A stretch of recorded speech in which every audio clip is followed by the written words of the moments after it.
Hello friends, ഏവർക്കും PSC tips and ട്രിക്സിൻ്റെ പുതിയൊരു ക്ലാസ്സിലേക്ക് സ്വാഗതം. ഇന്ന് നമ്മൾ കുറച്ച് മലയാള ചോദ്യോത്തരങ്ങളാണ് നോക്കാനായിട്ട് പോകുന്നത് കേട്ടോ. ഒന്നാമത്തെ ചോദ്യം നോക്കിക്കേ. താഴെ തന്നിരിക്കുന്നതിൽ പൂജക ബഹുവചനത്തിന് ഉദാഹരണം അല്ലാത്തത് ഏതാണ്? അല്ലാത്തതാണ് ചോദിച്ചിട്ടുള്ളത്. ചോദ്യം ശ്രദ്ധിച്ച് തന്നെ വായിച്ചിട്ട് വേണം ആൻസർ ചെയ്യാനായിട്ട് കേട്ടോ. താഴെ തന്നതിൽ പൂജക ബഹുവചനം ഏത് എന്നൊക്കെ പെട്ടെന്ന് നമ്മൾ ആൻസർ ചെയ്ത് പോകാൻ ചാൻസ് ഉണ്ട്. അപ്പോൾ അതൊന്ന് ശ്രദ്ധിക്കുക കേട്ടോ. ഓക്കെ, പൂജക ബഹുവചനം. നിങ്ങൾ വചനം പഠിച്ചിട്ടുണ്ടാവും. നമ്മൾ ബഹുവചനം 3 തരത്തിലാണ് പഠിക്കുന്നത് അല്ലേ? ഏതൊക്കെയായിരുന്നു? സലിംഗ ബഹുവചനം, അലിംഗ ബഹുവചനം, പൂജക ബഹുവചനം. അപ്പോൾ പൂജക ബഹുവചനം എന്താണ്?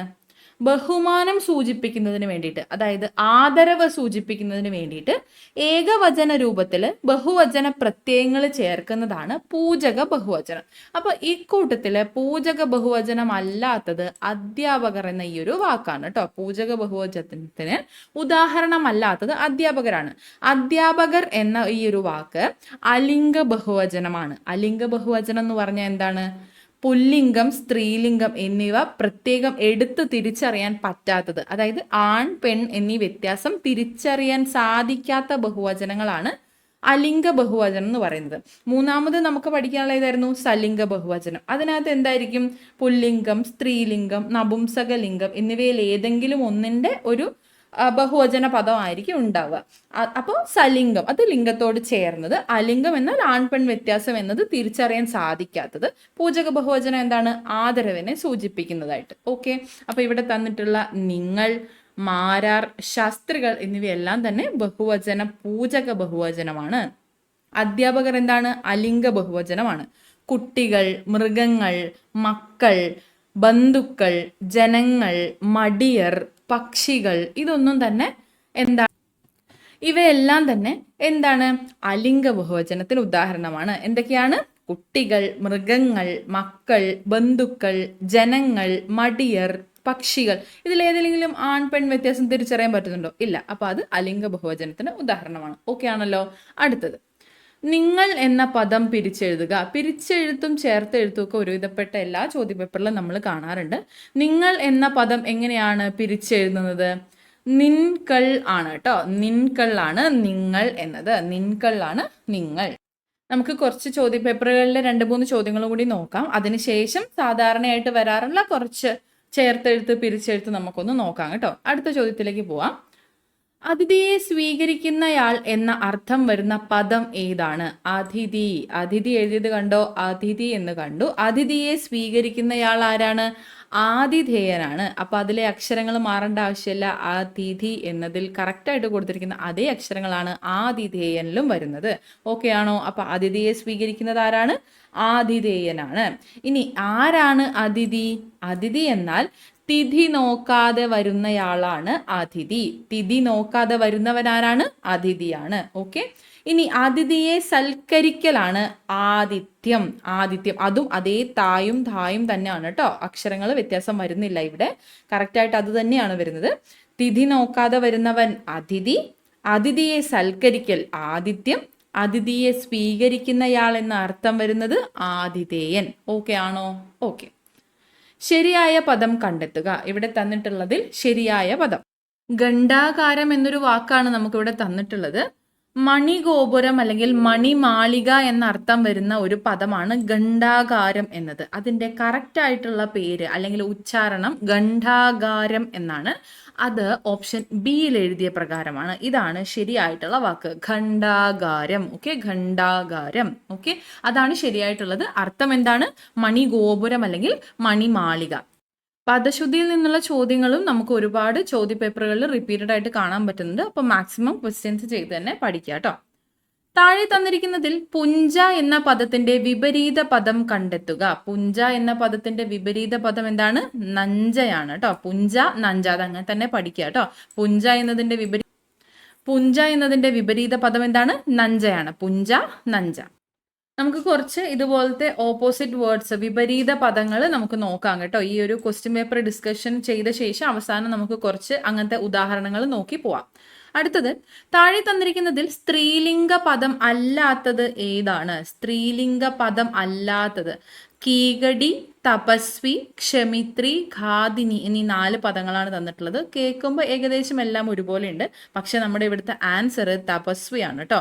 തപസ്വി എന്നത് സ്ത്രീലിംഗ പദമല്ല. തപസ്വിയുടെ സ്ത്രീലിംഗ പദം തപസ്വിനിയാണ്. തപസ്വിനി. ഓക്കെ, തപസ്വിനി ആണെങ്കിൽ ഇത് സ്ത്രീലിംഗ പദമാണ്, അല്ലെങ്കിൽ ഇത് തെറ്റാണ്. അപ്പൊ താഴെ തന്നിരിക്കുന്നത് സ്ത്രീലിംഗ പദം അല്ലാത്തത് തപസ്വിയാണ്. തപസ്വിയുടെ സ്ത്രീലിംഗ പദം എന്താണ്? തപസ്വിനി. ഓക്കെ, അടുത്തത് ജംഗമം എന്ന പദത്തിന്റെ പര്യായം അല്ലാത്തത് കണ്ടെത്തുക. ജംഗമം എന്ന പദത്തിന്റെ പര്യായം അല്ലാത്തത്. ജംഗമം എന്നാൽ എന്താണ്? ഇളകുന്ന വസ്തു എന്നൊരർത്ഥമാണ്. ഇളകുന്ന വസ്തു, സ്വയം ചലിക്കുന്ന വസ്തു, ജീവനുള്ള വസ്തു എന്നും പറയാം. ഒരിടത്ത് നിന്ന് മറ്റൊരിടത്തേക്ക് കൊണ്ടുപോകാൻ സാധ്യമാകുന്നതൊക്കെ ജംഗമങ്ങളാണ്. ജംഗമം എന്ന വാക്കിന്റെ അർത്ഥമാണ്.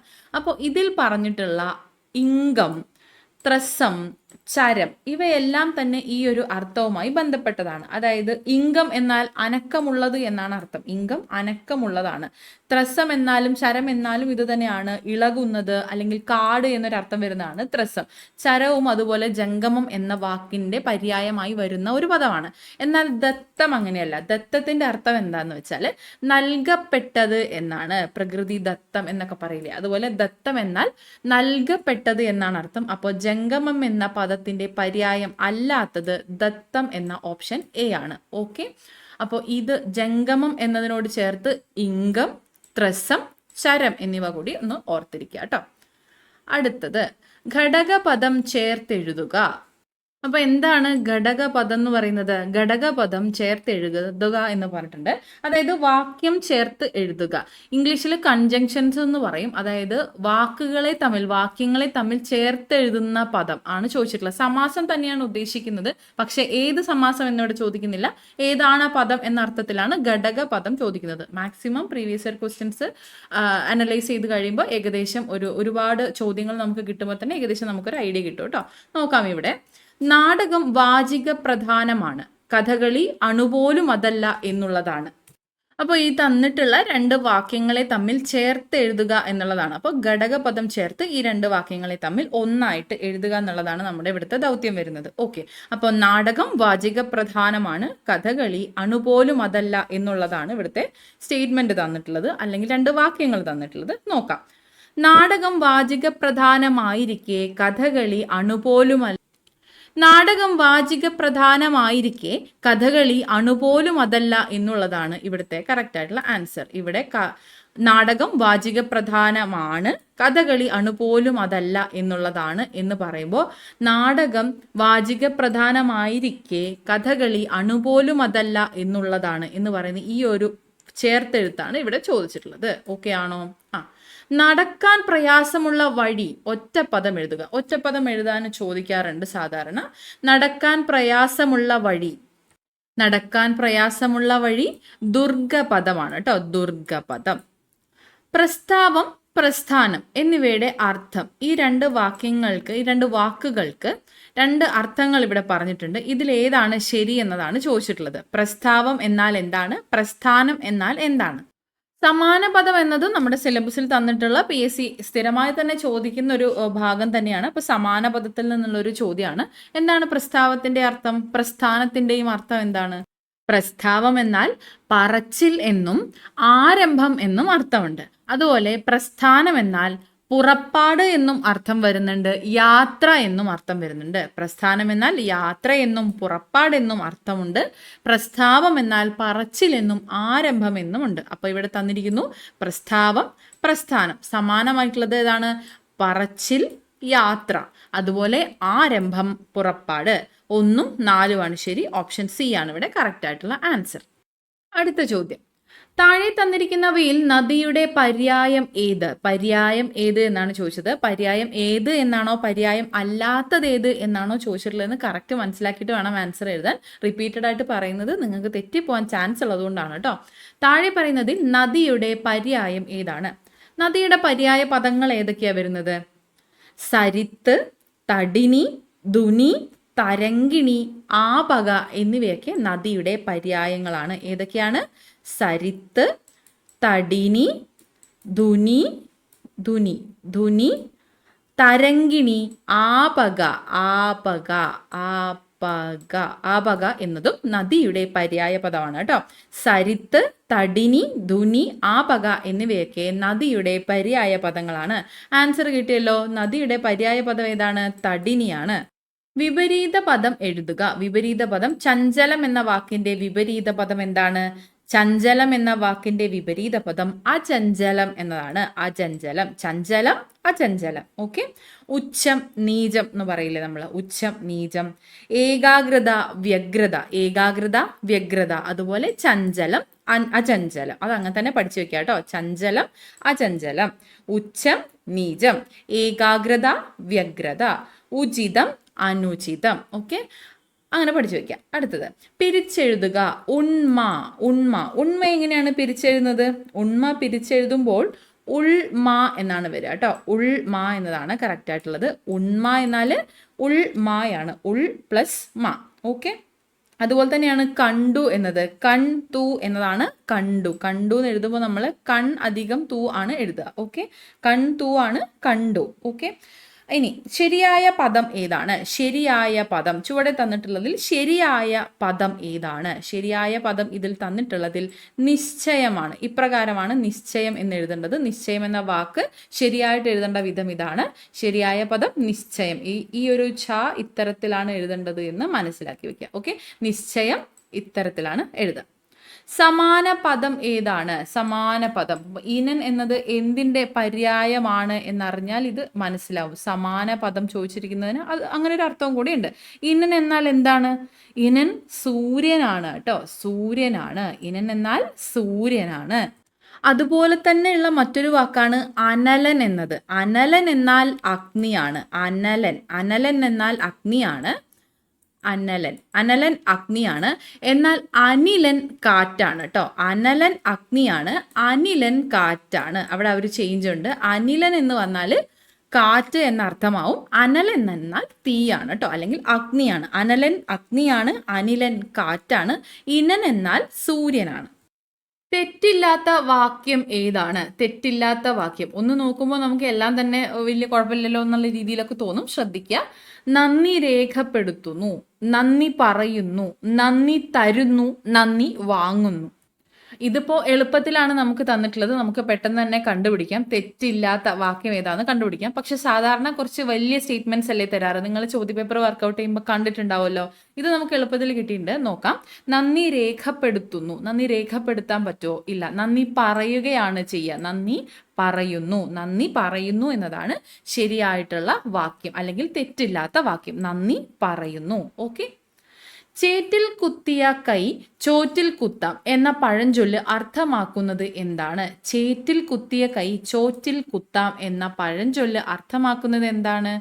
അതിന്റെ അർത്ഥത്തിൽ നിന്ന് തന്നെ നമുക്ക് മനസ്സിലാക്കാം. ചേറ്റിൽ കുത്തിയ കൈ. ചേറ്റ് എന്ന് പറഞ്ഞാൽ എന്താണ്? ചേറ് അല്ലെങ്കിൽ ചേറ്റ് എന്ന വാക്കിന്റെ അർത്ഥം എങ്ങനെയാ വരുന്നത്? ചേറ് എന്ന് പറഞ്ഞാൽ നമുക്കറിയാം ചെളി നിറഞ്ഞ സ്ഥലം. ഇപ്പൊ നമ്മൾ പറയില്ലേ പാടത്ത് നിറയെ ചേറ്റായിരുന്നു എന്ന് പറയില്ലേ. അപ്പൊ ഇവിടെ ഉദ്ദേശിക്കുന്നത് എന്താണ്? അധ്വാനത്തിന്റെ ഒരു മഹത്വമാണ്. അധ്വാനത്തിന്റെ മഹത്വം ഒരു മനസ്സിലാക്കുന്നതിന് വേണ്ടിയിട്ടാണ് ഈ ഒരു പഴഞ്ചൊല്ല് വന്നിട്ടുള്ളത്. അധ്വാനത്തിന്റെ മഹത്വം മനസ്സിലാക്കി തരുന്ന പഴഞ്ചൊല്ലാണ് ചേറ്റിൽ കുത്തിയ കൈ ചോറ്റിൽ കുത്താം എന്നത്. അധ്വാനിക്കുന്ന ആളുടെ ഒരു മഹത്വമാണ് ഇവിടെ പറയുന്നത് കേട്ടോ.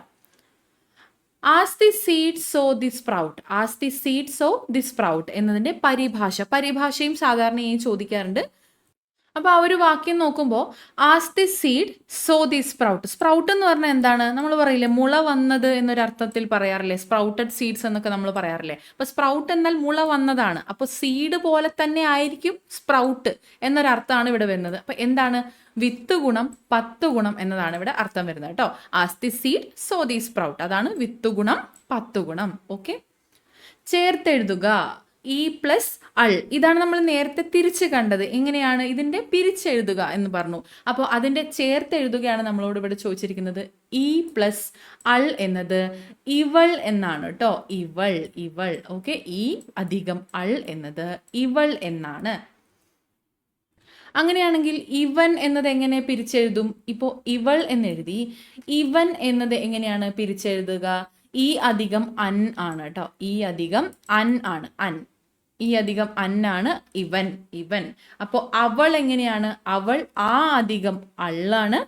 അവൻ എന്നത് ആ അധികം അന്നാണ്. ഓക്കെ, ഈ അധികം അൻ ഇവൻ, ഈ അധികം അൾ ഇവൾ, ആ അധികം അൻ അവൻ, ആ അധികം അൾ അവൾ. ഓക്കെ ആണോ? അടുത്തത് കുളം കോരി ശൈലിയുടെ അർത്ഥം എന്താണ്? കുളം കോരുക എന്ന ശൈലിയുടെ അർത്ഥം എന്താണ്? കുളം കോരുക എന്ന് വെച്ചാൽ എന്താണ്? എല്ലാം നശിപ്പിക്കുക എന്നൊരു അർത്ഥമാണ് വരുന്നത്. നശിപ്പിക്കുക എന്നാണ്. കുളം കോരിയത് കുളമാക്കി എന്ന് പറയില്ലേ, കുളം കോരിയത് നാശാക്കി എന്ന് പറയില്ലേ, അതാണ് കുളം കോരി എന്നാൽ നശിപ്പിക്കുക എന്നാണ് അർത്ഥം വരുന്നത്. അടുത്ത ചോദ്യം, ശരിയായ പദം ഏതാണ്? അനുഗ്രഹീതം എന്ന പദമാണ് ചോദിച്ചിട്ടുള്ളത്. ഇതിൽ ഏതാ ശരി എന്നാണ് ചോദിച്ചിട്ടുള്ളത്. ഏതാണ് ശരിയായിട്ടുള്ള വാക്ക്? അനുഗൃഹീതമാണ് കേട്ടോ. അനുഗൃഹീതം എന്നതാണ് ശരിയായിട്ടുള്ള വാക്ക്. നിങ്ങൾ ഓരോ മലയാള വാക്കുകൾ കാണുമ്പോൾ അത് ഏത് ഭാഗത്ത് ശരിയായ പദം ചോദിച്ചോ അല്ലെങ്കിൽ വിപരീത പദം ചോദിച്ചോ എന്നൊന്നും നോക്കണ്ട. ആ വാക്കുകൾ എപ്രകാരമാണ് എഴുതുന്നത്, അതിൽ ശരിയായിട്ടുള്ള അക്ഷരം ഏതാണ് ഉപയോഗിച്ചിട്ടുള്ളത് എന്നൊക്കെ നോക്കുക കേട്ടോ. അപ്പം നിങ്ങൾക്കത് പലയിടത്തും നിങ്ങൾക്ക് ഉപയോഗപ്രദമായിട്ട് വരും. പിന്നെ അതുപോലെ തന്നെ പറയുമ്പോഴും അതുപോലെ തന്നെ പറഞ്ഞ് ശീലിക്കുക. അനുഗൃഹീതം അങ്ങനെ തന്നെ പറയുക. അനുഗൃഹീതം. അതുപോലെ നമ്മൾ ശിപാർശ എന്നതാണ് ശരിയെന്ന് നമ്മൾ പഠിക്കുന്നുണ്ട്. ശിപാർശ എന്നതാണ്, ശുപാർശയല്ല ശിപാർശ. അപ്പോൾ നമ്മൾ പറയുമ്പോൾ എഴുതി ചിലപ്പോൾ ശുപാർശ എന്നായിരിക്കും, പക്ഷെ ശിപാർശ എന്ന് തന്നെ പറഞ്ഞ് ശീലിക്കുക. അപ്പോൾ നിങ്ങൾക്കത് എന്തായാലും എക്സാം ഹോളിൽ നിങ്ങൾക്ക് ഉപകാരമായിട്ടേ വരുള്ളൂ കേട്ടോ. അപ്പോൾ ഇവിടെ ശരിയായിട്ടുള്ള വാക്ക് ഏതാണ്? അനുഗൃഹീതമാണ്. അനുഗൃഹീതം. അടുത്തത്, നമ്പ്യാർ എന്ന വാക്കിൻ്റെ സ്ത്രീലിംഗം. അമ്പ്യാർ എന്ന വാക്കിൻ്റെ സ്ത്രീലിംഗം ഏതാണ്? നമ്മൾ നേരത്തെ കണ്ടില്ലേ, തപസ്വി എന്നതിൻ്റെ സ്ത്രീലിംഗം എന്താണ്? തപസ്വിനി എന്നാണ്. അപ്പോൾ അത് സ്ഥിരമായിട്ട് ചോദിക്കുന്ന ഒരു ഭാഗമാണ്. നമ്പ്യാർ എന്നതിൻ്റെ സ്ത്രീലിംഗം എന്താണ് വരുന്നത്? നങ്ങ്യാർ എന്നാണ് കേട്ടോ. നങ്ങ്യാർ എന്നാണ്. നങ്ങ്യാറാണ് നമ്പ്യാർ എന്നതിൻ്റെ സ്ത്രീലിംഗം. നമുക്കതിൻ്റെ കുറച്ച് എക്സാമ്പിൾസ് നോക്കാം. നമ്മൾ നേരത്തെ പറഞ്ഞു തപസ്വി, തപസ്വിനി. കീകടം, കീകടി എന്നതാണ് സ്ത്രീലിംഗം. കീകടം എന്ന വാക്കിൻ്റെ സ്ത്രീലിംഗമാണ് കീകടി. തേജസ്വി, തേജസ്വിനി. അതുപോലെ തന്നെയാണ് മനസ്വി, മനസ്വിനി. മനസ്വി, മനസ്വിനി. കാന്തൻ, കാന്ത. സ്ത്രീലിംഗ പദം എന്താണ്? കാന്തൻ്റേത് കാന്ത എന്നാണ്. പ്രഭുവിൻ്റേത് പ്രഭുവി എന്നാണ്. പ്രഭു, പ്രഭുവിയാണ്. പിഷാരടി, പിഷാരസ്യാറാണ്. നേതാവ്, നേത്രി. പിഷാരടി, പിഷാരസ്യാർ. നേതാവ്, നേത്രി. തപസ്വി, തപസ്വിനി. കീകടം, കീകടി. തേജസ്വി, തേജസ്വിനി. കാന്തൻ, കാന്ത. അക്ഷരങ്ങളെല്ലാം തന്നെ ശ്രദ്ധിക്കണം കേട്ടോ. മനസ്വി, മനസ്വിനി. പ്രഭു, പ്രഭ്വി, പ്രഭ്വി. പിഷാരടി, പിഷാരസ്യാറാണ്. പിഷാരസ്യാർ. പിഷാരടി, പിഷാരസ്യാർ. നേതാവ്, നേത്രി. ഓക്കെ, അതുപോലെയുള്ളതാണ് മാടമ്പി. മാടമ്പിയുടെ സ്ത്രീലിംഗമാണ് കെട്ടിലമ്മ എന്നത്. മാടമ്പി, കെട്ടിലമ്മ. നമ്പൂതിരിയുടേത് അന്തർജനം. നമ്പൂതിരി, അന്തർജനം. മാടമ്പി, കെട്ടിലമ്മ. ഓക്കെ ആണോ? അങ്ങനെ കുറച്ച് എക്സാമ്പിൾസ് ചോദ്യപേപ്പർ ചെയ്യുമ്പോൾ തന്നെ നമുക്ക് ഒരുപാട് കിട്ടും. റിപ്പീറ്റഡ് ആയിട്ട് ചെയ്ത് പഠിച്ചാൽ മതി കേട്ടോ. അടുത്തത് പിരിച്ചെഴുതുക. പിരിച്ചെഴുതുക, ചേർത്തെഴുതുക സ്ഥിരമായിട്ട് ചോദിക്കുന്നുണ്ട്, നമ്മൾ കണ്ടിട്ടുണ്ട്. അപ്പോൾ ഇത് ഓരോന്നും ശ്രദ്ധിച്ച് ചെയ്യുക. അന്തസത്ത. അന്തസത്ത എപ്രകാരമാണ് പിരിച്ചെഴുതുക? അന്ധസത്ത ഇപ്രകാരമാണ് കേട്ടോ. സായ്ക്ക് 2 സാ വരുന്നില്ല. അപ്പോൾ അത് ഈ ഒരു കൊടുത്തിരിക്കുന്നത് തെറ്റാണ്. ഇത്തരത്തിൽ കൊടുത്തിട്ടുള്ളതാണ് ശരിയായിട്ടുള്ളത്. ഇതുപോലെ തന്നെയുള്ള മറ്റു വാക്കുകളാണ് ആയുഷ്കാലം, ആയുർബലം എന്നതൊക്കെ. അത് പിരിച്ചെഴുതുമ്പോഴും അങ്ങനെ തന്നെയാണ്. ആയുഷ്കാലം പിരിച്ചെഴുതുമ്പോൾ ഇപ്രകാരമാണ് എഴുതുക. ആയുഷ്കാലം എന്നതാണ് ഇത് ചേർത്തെഴുതുമ്പോൾ വരിക. ആയുഷ്കാലം ഇപ്രകാരം എഴുതും. അതുപോലെ തന്നെയാണ് ആയുർബലം. ആയുർബലം പിരിച്ചെഴുതുമ്പോഴും ഇതുപോലെ തന്നെയാണ് ആയുർബലം എന്ന് എഴുതുന്നത്. ഓക്കെ, അപ്പോൾ ആയുഷ്കാലം, ആയുർബലം, അന്തസത്ത എന്നിവയൊക്കെ പിരിച്ചെഴുതുമ്പോൾ ഇത്തരത്തിലാണ് ശ്രദ്ധിച്ച് ചെയ്യുക. ശരിയായ വാക്യം ഇത്. അതിനു മുന്നേ നമുക്ക് കുറച്ച് പിരിച്ചെഴുതുന്നതിൻ്റെ കുറച്ച് എക്സാമ്പിൾസ് നോക്കാം കേട്ടോ. നോക്കിക്കേ, 800. 800 പിരിച്ചെഴുതുമ്പോൾ എൺ അധികം 100 എന്നാണ് വരിക. 800 എൺ അധികം 100. കണ്ണീർ എന്നതും കൺ അധികം നീർ എന്നതാണ്. കണ്ണീർ എങ്ങനെയാണ്? കൺ അധികം നീർ. വെണ്ണീറും അതുപോലെ തന്നെയാണ്. വെൺ അധികം നീർ ആണ് വെണ്ണീർ. വെൺ അധികം നീറാണ് വെണ്ണീർ. തണ്ടാർ. തണ്ടാർ എന്നത് എങ്ങനെയാണ് പിരിച്ചെഴുതുക? തൺ അധികം താറാണ്. തൺ അധികം താറാണ് തണ്ടാർ. കണ്ടു. നമ്മൾ നേരത്തെ പറഞ്ഞു കൺ അധികം തൂ എന്നതാണ് കണ്ടു എന്നത്. ചേർത്തെഴുതുമ്പോൾ എങ്ങനെയാ വരിക? കണ്ടു എന്ന് വരും. പിരിച്ചെഴുതുമ്പോൾ കൺ അധികം തു എന്ന് വരും. ഉദ്യോഗം, ഉദ് യോഗം, ഉദ് അധികം യോഗം എന്നതാണ് ഉദ്യോഗം. ഉദ്യോഗം പിരിച്ചെഴുതുമ്പോൾ ഉദ് അധികം യോഗം എന്നാണ് വരിക. ഉത്തിഷ്ഠത, ഉത്തിഷ്ഠത എന്നത് പിരിച്ചെഴുതുമ്പോൾ ഉത് അധികം, ഇവിടെ തായാണ് വന്നത് ശ്രദ്ധിക്കുക കേട്ടോ. ഉത് അധികം തിഷ്ഠത, അതുകൊണ്ടാണ് ഇത് ഇരട്ടിയുള്ള 2 തായായിട്ട് മാറുന്നത്. അപ്പോൾ ഉത് അധികം തിഷ്ഠത. ഇവിടെ പക്ഷെ ഉദ് അധികം യോഗമാണ്, ഇവിടെ ഉത് അധികം തിഷ്ഠതയാണ് ഉത്തിഷ്ഠതയായിട്ട് മാറുന്നത്. മേന്മ, മേന്മ എന്നാൽ മേൽ അധികം മായാണ് മേന്മയായിട്ട് മാറുന്നത്. മേന്മ പിരിച്ചെഴുതുമ്പോൾ മേൽ അധികം മായാണ്. എന്നാൽ 2 മേൽ വരുമ്പോൾ, മേൽ അധികം മേൽ വരുമ്പോൾ അത് മേന്മേൽ എന്നായി മാറും കേട്ടോ. മേൽ അധികം മേൽ എന്ന് വരുമ്പോൾ മേന്മേലും, മേലധികം മാ വരുമ്പോൾ അത് മേന്മയും ആകും. ഓക്കെ ആണോ? 800 എണ്ണൂറ്, കണ്ണീർ കണ്ണീർ, വെണ്ണീർ വെണ്ണീർ, തണ്ടാർ തൺതാർ, കണ്ടു കൺതു, ഉദ്യോഗം ഉദ് യോഗം, ഉത്തിഷ്ഠത ഉദ് അധികം തിഷ്ഠത, മേന്മ മേൽമ, മേൽമേൽ മേൽ അധികം മേൽ എന്ന് വരും. മേന്മേൽ എന്നത് മേലധികം മേൽ എന്ന് വരും. ഓക്കെ ആണല്ലോ? അടുത്തത് ശരിയായ വാക്യം ഏതാണ്? ശരിയായ വാക്യം, എൻ്റെ കൂടെ ജോലി ചെയ്യുന്ന ഒരു സഹപ്രവർത്തകനെ യാത്രാമധ്യേ കണ്ടുമുട്ടി എന്ന് പറഞ്ഞു. എൻ്റെ കൂടെ ജോലി ചെയ്യുന്ന, അതിൻ്റെ അർത്ഥം തന്നെ സഹപ്രവർത്തകൻ എന്നാണല്ലോ. അപ്പോൾ ഇത് 2 പ്രാവശ്യം വരുന്നുണ്ട്, ആവർത്തിക്കുന്നുണ്ട്. അപ്പോൾ അത് തെറ്റാണ്. എൻ്റെ ഒരു സഹപ്രവർത്തകനെ യാത്രാമധ്യേ കണ്ടുമുട്ടി, കുഴപ്പമില്ല, അതവിടെ നിൽക്കട്ടെ. യാത്രാമധ്യേ എൻ്റെ കൂടെ ജോലി ചെയ്യുന്ന സഹപ്രവർത്തകനെ, അത് തന്നെ ഇവിടെ റിപ്പീറ്റഡ് ആയിട്ട് ഓപ്ഷൻ എയിൽ തന്നിരിക്കുന്നത് പോലെ തന്നെയാണ് ഇവിടെയും കൊടുത്തിട്ടുള്ളത്. അപ്പോൾ അതെന്തായാലും തെറ്റാണ്. യാത്രാമധ്യേ എൻ്റെ കൂടെ ജോലി ചെയ്യുന്ന ഒരാളെ കണ്ടുമുട്ടി. യാത്രാമധ്യേ എൻ്റെ കൂടെ ജോലി ചെയ്യുന്ന ഒരാളെ കണ്ടുമുട്ടി എന്ന് പറഞ്ഞു. ഇതിനകത്ത് 2 സ്റ്റേറ്റ്മെൻറ്റിൽ ഓപ്ഷൻ ബി ആണ് നമ്മുടെ PSCയുടെ ആൻസർ ആയിട്ട് വന്നിട്ടുള്ളത്. എൻ്റെ ഒരു സഹപ്രവർത്തകനെ യാത്രാമധ്യേ കണ്ടുമുട്ടി. അപ്പോൾ ശരിയായ വാക്യം ഏതാണ്? എൻ്റെ ഒരു സഹപ്രവർത്തകനെ യാത്രാമധ്യേ കണ്ടുമുട്ടി. പുരോഗതി എന്ന പദത്തിന്റെ വിപരീത പദം. പുരോഗതി എന്ന പദത്തിന്റെ വിപരീത പദം എന്താണ്? പാശ്ചാത്ഗതിയാണ് കേട്ടോ. അധോഗതി അല്ല, പാശ്ചാത്ഗതിയാണ്. അധോഗതിയുടെ വിപരീത പദം ഉദ്ഗതിയാണ് കേട്ടോ. നമ്മൾ അധോഗതിയാണോ എന്ന് വിചാരിക്കും. പുരോഗതി പാശ്ചാത്ഗതിയാണ്. പാശ്ചാത്ഗതിയാണ് ഇവിടെ ഓപ്ഷനിൽ കറക്റ്റ് ആയിട്ടുള്ളത്. പുരോഗതിയുടെ വിപരീത പദം പാശ്ചാത്ഗതിയാണ്. അധോഗതിയുടെ വിപരീത പദം ഉദ്ഗതി എന്നതാണ്. ഉദ്ഗതി, ഉദ്ഗതി, ഉദ്ഗതി. ഉദ്ഗതിയാണ് അധോഗതിയുടെ വിപരീത പദം. ഉദ്ഗതിയുടെ വിപരീത പദം അധോഗതിയാണ്. പുരോഗതിയുടെ വിപരീത പദം പാശ്ചാത്ഗതിയാണ് കേട്ടോ. പാശ്ചാത്ഗതി. നമുക്ക് കുറച്ച് വിപരീത പദങ്ങളുടെ ഉദാഹരണം നോക്കാം. അത്താഴത്തിന്റെ വിപരീത പദം എന്താണ്? മുത്താഴം എന്നാണ്. അത്താഴം, മുത്താഴം. ആക്രമണം, പ്രതിരോധം എന്നാണ് വിപരീത പദം വരുന്നത്. ആക്രമണത്തിന്റെ വിപരീത പദം എന്താണ്? പ്രതിരോധം. ആക്രമണം, പ്രതിരോധം. അധര, ഉത്തര. അധരയുടെ വിപരീത പദമാണ് ഉത്തര എന്നത്. അധര, ഉത്തര. ഉഗ്രത്തിന്റെ വിപരീത പദം ശാന്തം എന്നാണ്. ഉഗ്രം, ശാന്തം. ക്ഷയം എന്നതിന്റെ വിപരീത പദമാണ് വൃദ്ധി. ക്ഷയം നമ്മൾ പറയില്ലേ, ക്ഷയിച്ചു പോയി എന്ന് പറയില്ലേ, അതുപോലെ അഭിവൃദ്ധിപ്പെട്ടു എന്നും പറയില്ലേ, അതാണ് ക്ഷയത്തിന്റെ വിപരീത പദം വൃദ്ധി എന്നതാണ്. ക്രയം, വിക്രയമാണ്. ക്രയത്തിന്റെ വിപരീത പദം വിക്രയം. ഉചിതം, അനുചിതം. ഇത് നമ്മൾ നേരത്തെ പറഞ്ഞു തോന്നുന്നു അല്ലെ. ഉചിതത്തിന്റെ വിപരീത പദം അനുചിതമാണ്. ഓജം, യുഗ്മമാണ് വിപരീത പദം. ഓജത്തിന്റെ വിപരീത പദം യുഗ്മമാണ്. യുഗ്മം, യുഗ്മം, ഓജം. ഔചിത്യം, അനൗചിത്യം. ഔചിത്യം, അനൗചിത്യം. നാഗം, നരകം. സ്വർഗവും നരകവുമാണ് നാഗം, നരകം. ഓക്കെ. അത്താഴം, മുത്താഴം. ആക്രമണം, പ്രതിരോധം. അധര, ഉത്തര. ഉഗ്രം, ശാന്തം. ക്ഷയം, വൃദ്ധി. ക്രയം, വിക്രയം. ഉചിതം, അനുചിതം. ഓജം, യുഗ്മം. ഔചിത്യം, അനൗചിത്യം. നാഗം, നരകം.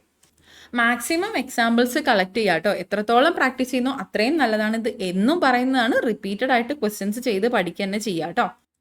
അടുത്തത് കാടും പടലവും തല്ലുക. കാടും പടലും തല്ലുക. കാടും പടലും തല്ലുക എന്ന ശൈലിയുടെ അർത്ഥം ചോദിക്കാറുണ്ട്. അപ്പോൾ ഓരോ ശൈലികളൊക്കെ നിങ്ങൾ റാൻഡം ആയിട്ട് കേൾക്കുന്ന സമയത്ത് അർത്ഥം എന്താണെന്നുള്ള രീതിയിൽ വളരെ ഇതൊരു ബുദ്ധിമുട്ടുള്ള ജോലി പോലെ ചിന്തിക്കാതെ ഒന്ന് അനായാസകരമായി പഠിക്കാനായിട്ടുള്ള വഴികൾ നോക്കാം കേട്ടോ. കാടും പടലും തല്ലുക എന്ന് വെച്ചാൽ എന്താണ് ഇമ്പോർട്ടൻ്റ് ആയിട്ടുള്ളത് അല്ലെങ്കിൽ അല്ലാത്തത് എന്നുള്ള രീതിയിൽ മൊത്തത്തിൽ നമ്മൾ കാടടച്ച് ചെയ്യാന്നൊക്കെ പറയുന്ന പോലെ കാടും പടലും തല്ലുക ഒരു അപ്രസക്ത അപ്രസക്തമായത് പ്രതിപാദിക്കുന്ന പോലത്തെ ഒരു സിറ്റുവേഷൻ ആണ്. ഓപ്ഷൻ എ ആണ് കറക്റ്റ് ആയിട്ടുള്ള ആൻസർ. അപ്രസക്തമായത് പ്രതിപാദിക്കുക. കാടും പടലും തല്ലുക, അപ്രസക്തമായത് പ്രതിപാദിക്കുക. ചേർത്തെഴുതുക. വിദ്യുത് അധികം ശക്തി എന്താണ്? വിദ്യുത് ശക്തിയാണ്. അവിടെ നമ്മളോട് ചോദിച്ചിരിക്കുന്നത് ചേർത്തെഴുതുക എന്നതിനേക്കാളും ശരിയായ വാക്യം അത് എപ്രകാരമാണ് ശരിയായിട്ട് എഴുതുക എന്നതാണ്. അപ്പൊ വിദ്യുത് ശക്തി എന്ന് എങ്ങനെ എഴുതാം? വിദ്യുത് അധികം ശക്തി എന്നത് വിദ്യുത് ശക്തി ഓപ്ഷൻ സിയിൽ കൊടുത്ത പോലെയാണ്. കറക്റ്റ്. ചായാണ് ഇവിടെ ഇരട്ടിച്ച് വരുന്നത്. ഓക്കെ, ച ഇങ്ങനെയാണ് എഴുതുന്നത്. വിദ്യുത് ശക്തി, വിദ്യുത് ശക്തി ഇങ്ങനെയാണ് എഴുതുന്നത്. ഓപ്ഷൻ സിയിൽ കൊടുത്താണ് കറക്റ്റ് ആയിട്ടുള്ള ആൻസർ. വിദ്യുത് അധികം ശക്തിയാണ് വിദ്യുത് ശക്തി. അതുപോലെ തന്നെ പിരിച്ചെഴുതുന്നത് എങ്ങനെയാണെന്ന് മനസ്സിലാക്കിയിരിക്കണം കേട്ടോ. വിദ്യുത് അധികം ശക്തി ആണ് വിദ്യുത് ശക്തി. കുറച്ച് എക്സാമ്പിൾസ് നോക്കാം. ശരിയായിട്ടുള്ള വാക്ക് ഏതാണ് ശരിയായിട്ടുള്ളത് എന്നുള്ളത്. ഭാഗികം, ഭാഗികം, ഇതിലേതാ ശരിയായിട്ടുള്ളത്? നമ്മൾ കേട്ട് പരിചയമുള്ളത് ഭാഗികം എന്നായിരിക്കും അല്ലേ? പക്ഷെ ഭാഗികമാണ് ശരിയായിട്ടുള്ളത്. ഇത് തെറ്റാണ് കേട്ടോ. ഭാഗികം ഭാഗികം ശരിയാണ്, ഭാഗികം തെറ്റാണ്. ഇവിടെ ഒരു ദീർഘം വരുന്നുണ്ട്, അത് തെറ്റാണ് കേട്ടോ. ഭാഗികമാണ് ശരി, ഭാഗികം തെറ്റാണ്. ചിരംജീവി, നമ്മൾ പറയുന്ന അങ്ങനെയാണ് ചിരംജീവി, പക്ഷെ ചിരംജീവി അല്ല ചിരഞ്ജീവി എന്നാണ് എഴുതുന്നത്. ഇതാണ് ശരിയായിട്ടുള്ളത്. ചിരഞ്ജീവി ശരിയാണ്, ചിരംജീവി തെറ്റാണ്. ചിലവ്, നമ്മൾ പറയും ചിലവ്, പക്ഷെ ചെലവ് എന്നതാണ് ശരിയായിട്ടുള്ള വാക്ക്. ചെലവാണ് ശരി, ചിലവ് തെറ്റാണ് കേട്ടോ. ചേഷ്ട, ചേഷ്ട എപ്രകാരം എഴുതുക? ചേഷ്ട എഴുതുമ്പോൾ ഈ ടായാണ്, ആദ്യത്തെ ടായാണ് കറക്റ്റ് ആയിട്ടുള്ളത്. ചേഷ്ട, പക്ഷെ ചേഷ്ട എന്നത് തെറ്റാണ്. ചേഷ്ടയല്ല ചേഷ്ടയാണ്. ചെരുപ്പ്, നമ്മൾ സ്ഥിരം പറയാറുള്ളത് ചെരുപ്പ് എന്നാണ്, പക്ഷെ ചെരുപ്പാണ് ശരിയായിട്ടുള്ളത്. ചെരുപ്പ് എന്നതാണ് ശരിയായ വാക്ക്. ചെരുപ്പ് എന്നത് തെറ്റാണ്. ഈ ചിഹ്നം ഉപയോഗിക്കുന്നതാണ് ശരിയായിട്ടുള്ളത്. ചെരിപ്പ് ആണ് ശരി. ജീവച്ഛവം, നമ്മൾ നേരത്തെ നോക്കിയ ക്വസ്റ്റ്യൻ്റെ അതുപോലെ തന്നെ ഉള്ളതാണ്. വിദ്യുത് ശക്തി എന്നത് പറയുന്നത് പോലെ തന്നെയുള്ള ഇതാണ് ശരിയായിട്ടുള്ള വാക്ക് കേട്ടോ. ജീവച്ഛവം, ഛവമാണ്. ജീവച്ഛവം എന്നതാണ് ശരി. ഇവിടെ കൊടുത്തിരിക്കുന്നതാണ്. ഈ ഛായല്ല ഛായാണ്. ഓക്കെ. ജ്യോതിഷം, ജ്യോതിഷമല്ല ജ്യോതിഷം, അതിൽ ഇതൊന്ന് ശ്രദ്ധിച്ചാൽ മതി. ജ്യോതിഷമാണ്. ഇത് കുറേ പേർക്കൊക്കെ അറിയുണ്ടാവും അല്ലേ? ദിനപത്രം, പാ ഇരട്ടിപ്പ് വേണ്ട ഇവിടെ, സാധാരണ ചെറിയ പാ തന്നെ മതി. ദിനപത്രമാണ്. ദിനപത്രം, ദിനപത്രമല്ല, അവിടെ ഇരട്ടിപ്പില്ല. ഓക്കെ. പ്രവൃത്തി, പ്രവൃത്തിയല്ല പ്രവൃത്തിയാണ്. പ്രവൃത്തി, പ്രവൃത്തി എന്നതാണ് ശരി, പ്രവൃത്തിയല്ല. ഓക്കെ, പ്രവൃത്തി. അടുത്തത് പത്മം, പത്മം, പത്മം എന്ന് പറയുമ്പോൾ നമ്മൾ പ്രൊനൗൺസ് ചെയ്യുന്നതും അങ്ങനെ തന്നെയാണ്. പദ്മം, പദ്മമല്ല പത്മമാണ്. പത്മം, ഇതാണ് ശരിയായിട്ടുള്ളത്. പത്മമല്ല, ഇവിടെ വന്നിരിക്കുന്നത് ദായാണ്, പക്ഷെ ദായല്ല വരിക, തായാണ് കേട്ടോ വരിക. ഓക്കെ, അപ്പോൾ പത്മമാണ് ശരിയായിട്ടുള്ളത്. ഭാഗികമല്ല ഭാഗികമാണ്. ചിരഞ്ജീവി, ചിരഞ്ജീവിയാണ്, ചിരഞ്ജീവി.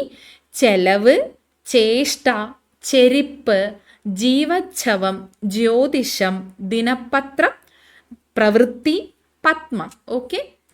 ശരിയായ വിവർത്തനം ഏതാണ്? The blood of the revolutionaries coursed through the streets. Blood of the revolutionaries coursed through the streets നോക്കാം. വിപ്ലവകാരികളുടെ രക്തം തെരുവിനെ ചുവപ്പിച്ചു. വിപ്ലവകാരികളുടെ തെരുവ് രക്തത്തിൽ കുളിച്ചു. വിപ്ലവകാരികളുടെ രക്തം തെരുവിനെ പാഠങ്ങൾ പഠിപ്പിച്ചു. വിപ്ലവകാരികളുടെ രക്തം തെരുവിലൂടെ ഒഴുകി. നമുക്ക് തന്നിട്ടുള്ള ഈ ഒരു സ്റ്റേറ്റ്മെൻറ്റിൽ the blood of the revolutionaries coursed through the streets എന്ന് പറഞ്ഞിട്ടുണ്ട്. കോസ്റ്റ് എന്നാൽ ഫ്ലോ എന്നാണ് അർത്ഥം. മൂവ് വിത്തൗട്ട് ഒബ്സ്ട്രക്ഷൻസ് എന്നാണ് അർത്ഥം. ഒരു ദ്രാവകത്തെ സംബന്ധിക്കുന്ന വാക്കാണ് കോസ്റ്റ് എന്നത്. അപ്പോൾ ഒഴുകുക എന്നൊരു അർത്ഥമാണ് ഇവിടെ വരുന്നത്. അതറിയാമെങ്കിൽ കറക്റ്റായിട്ട് നമുക്ക് പറയാൻ പറ്റും വിപ്ലവകാരികളുടെ രക്തം തെരുവിലൂടെ ഒഴുകി. തെരുവിലൂടെ ഒഴുകി. അല്ലാതെ നമുക്ക് നോക്കുകയാണെങ്കിൽ തന്നെ വിപ്ലവകാരികളുടെ രക്തം തെരുവിനെ പാഠങ്ങൾ പഠിപ്പിച്ചു എന്തായാലും വരില്ല. തെരുവിനെ ചുവപ്പിച്ചു എന്ന് പറയുന്നുണ്ട്, അതും വരാൻ ചാൻസ് ഇല്ല. അതുപോലെ തന്നെ വിപ്ലവകാരികളുടെ തെരുവ് രക്തത്തിൽ കുളിച്ചു. വിപ്ലവകാരികളുടെ തെരുവ് എന്നാണ് പറഞ്ഞത്. ബ്ലഡ് ഓഫ് റെവല്യൂഷണറീസ് എന്നാണ് നമ്മളോട് ചോദ്യത്തെ തന്നിട്ടുള്ളത്. അപ്പോൾ എന്തായാലും വിപ്ലവകാരികളുടെ തെരുവ് വരില്ല, വിപ്ലവകാരികളുടെ രക്തമാണ് വരിക നമുക്കറിയാം. അപ്പോൾ അത് തെറ്റാണ്. ആൻസർ എന്താണ്? വിപ്ലവകാരികളുടെ രക്തം തെരുവിലൂടെ ഒഴുകി. പുല്ല് എന്ന് അർത്ഥം വരുന്ന പദം എന്താണ്? പുല്ല് എന്ന അർത്ഥം വരുന്ന പദം ഏതാണ്? തൃണമാണ്. നമ്മൾ പറയില്ലേ തൃണമാണത് എന്ന് പറയില്ലേ, അത്തരത്തിൽ പറയുന്ന കേൾക്കുന്ന വാക്ക് തന്നെയാണ്. തൃണം എന്നാൽ പുല്ല് എന്നാണ് അർത്ഥം. തൃണം എന്നാൽ പുല്ലാണ്. പര്യായ പദങ്ങളുടെ ഗണത്തിൽ വന്നൊരു ചോദ്യമാണത്. അപ്പോൾ അതുപോലെയുള്ള കുറച്ച് എക്സാമ്പിൾ നോക്കുമ്പോൾ പക്ഷിക്കൂട് എന്നതിൻ്റെ പര്യായമാണ് പഞ്ചരം, നീഡം എന്നത്. നീഡം എന്നാൽ എന്താണെന്ന് എനിക്ക് തോന്നുന്നു 10th ലെവൽ പ്രിലിമിനറിയിൽ ഏതോ ഒരു സെഷനിൽ ചോദിച്ചിട്ടുണ്ടെന്ന് തോന്നി, ഏതൊരു ഫേസിൽ ചോദിച്ചിട്ടുണ്ട്. പഞ്ചരം എന്നാലും നീഡം എന്നാലും പക്ഷിക്കൂടാണ്. പഞ്ചരം, നീഡം എന്നാൽ പക്ഷിക്കൂടാണ്. മുഖത്തിൻ്റെ പര്യായ പദം എന്താണ്? വദനം, ആനനം, ആസ്യം. ഇതെല്ലാം മുഖമാണ്. വദനം, ആനനം, ആസ്യം എല്ലാം മുഖമാണ്. മഴവില്ല്, ഇന്ദ്രചാപം, രോഹിതം. ഇത് രണ്ടും മഴവില്ലിന്റെ പര്യായ പദങ്ങളാണ്. ഇന്ദ്രചാപം, രോഹിതം. ഇന്ദ്രചാപം, രോഹിതം എന്നിവ മഴവില്ലാണ്. ഭൂമിയുടെ പര്യായ പദങ്ങൾ എന്തൊക്കെയാണ്? ധരിണി, ധരിത്രി, ക്ഷോണി, പാര്, അജല. ധരിണി, ധരിത്രി, ക്ഷോണി, പാര്, അജല ഇവയെല്ലാം തന്നെ ഭൂമിയുടെ പര്യായ പദങ്ങളാണ്. ധരിണി, ധരിത്രി, ക്ഷോണി, പാര്, അജല. മഞ്ഞിന്റെ പര്യായ പദം ഒരുപാട് ചോദ്യങ്ങൾ ചോദിച്ചിട്ടുണ്ട്. നീഹാരം, തുഷാരം, ഹിമം, തുഹിനം. നീഹാരം, തുഷാരം, ഹിമം, തുഹിനം. നീഹാരം, തുഷാരം, ഹിമം, തുഹിനം എന്നിവ മഞ്ഞിന്റെ പര്യായ പദങ്ങളാണ്. ഇനി ചോദ്യത്തിലേക്ക് തിരിച്ചു വരുമ്പോൾ പുല്ല് എന്നാൽ തൃണമാണ് എന്ന് നമ്മൾ പഠിച്ചു. ഇത് വേണമെങ്കിൽ സമാന അർത്ഥത്തിലുള്ള പദങ്ങളുമായി ബന്ധപ്പെട്ടും ചോദിക്കാം. ഇവിടെ കണ്ടോ, ഘൃണം എന്നത്. ഘൃണം എന്നാൽ എന്താണ്? ഘൃണം എന്നാൽ വെയിലാണ് കേട്ടോ. ഘൃണം വെയിലാണ്, വെയിലാണ്. ഘൃണം എന്നാൽ വെയിലാണ്. അപ്പോൾ ഘൃതം എന്താണ്? സമാന പദമല്ലേ. ഘൃതം എന്നാൽ എന്താണ്? ഘൃതം എന്നാൽ നെയ്യാണ്. ഘൃതം നമ്മൾ ആയുർവേദ മെഡിസിൻസിലൊക്കെ പറയുമ്പോൾ കേട്ടിട്ടുണ്ടാവും, ഘൃതം എന്ന് കേട്ടിട്ടുണ്ടാവും. അത് നെയ്യാണ് കേട്ടോ, നെയ്യാണ് ഘൃതം. ഘൃണം എന്നാൽ വെയിലാണ്. ഇനി തൃണം പുല്ലാണെന്ന് പറഞ്ഞു. അപ്പോൾ ഋണം എന്താണ്? ഋണം എന്നാൽ കടമാണ് കേട്ടോ. കടം, കടമാണ്. ഋണം എന്നാൽ കടമാണ്. ഋണം, കടം. തൃണം എന്നാൽ പുല്ലാണ്. ഘൃണം എന്നാൽ വെയിലും ഘൃതം നെയ്യുമാണ് കേട്ടോ. അടുത്തത്, ചുവടെ കൊടുത്തിരിക്കുന്നതിൽ കാക്കയുടെ പര്യായം അല്ലാത്തത് ഏതാണ്? കാക്കയുടെ പര്യായം അല്ലാത്തത് ഓപ്ഷൻ ഡി വിശ്വകേതുവാണ്. കാക്കയുടെ പര്യായം അല്ലാത്ത പദം വിശ്വകേതു എന്നതാണ്. കാക്കയുടെ മറ്റ് പര്യായങ്ങൾ ഏതൊക്കെയാ? വായസം, കാരവം, കരടം, അരിഷ്ടം, മൗക്കലി. മൗക്കലി, അരിഷ്ടം, കരടം, കാരവം, വായസം ഇതൊക്കെ കാക്കയുടെ പര്യായ പദങ്ങളാണ് കേട്ടോ. എന്തൊക്കെയാണ്? വായസം, കാരവം, കരടം, അരിഷ്ടം, മൗകലി. മൗകലി. ഓക്കെ, ഇതെല്ലാം തന്നെ കാക്കയുടെ പര്യായ പദങ്ങളാണ്. അപ്പോൾ ഇത്രയും ചോദ്യങ്ങളാണ് ഇന്നത്തെ ക്ലാസ്സിൽ നമ്മൾ ഉൾപ്പെടുത്താനായിട്ട് ഉദ്ദേശിച്ചിട്ടുള്ളത്. എല്ലാവർക്കും ഇത് ക്ലിയർ ആയി എന്ന് വിശ്വസിക്കുന്നു. എല്ലാവർക്കും ഉപകാരപ്പെട്ടു എന്ന് വിശ്വസിക്കുന്നു. അപ്പോൾ എല്ലാവർക്കും താങ്ക് യു സോ മച്ച്.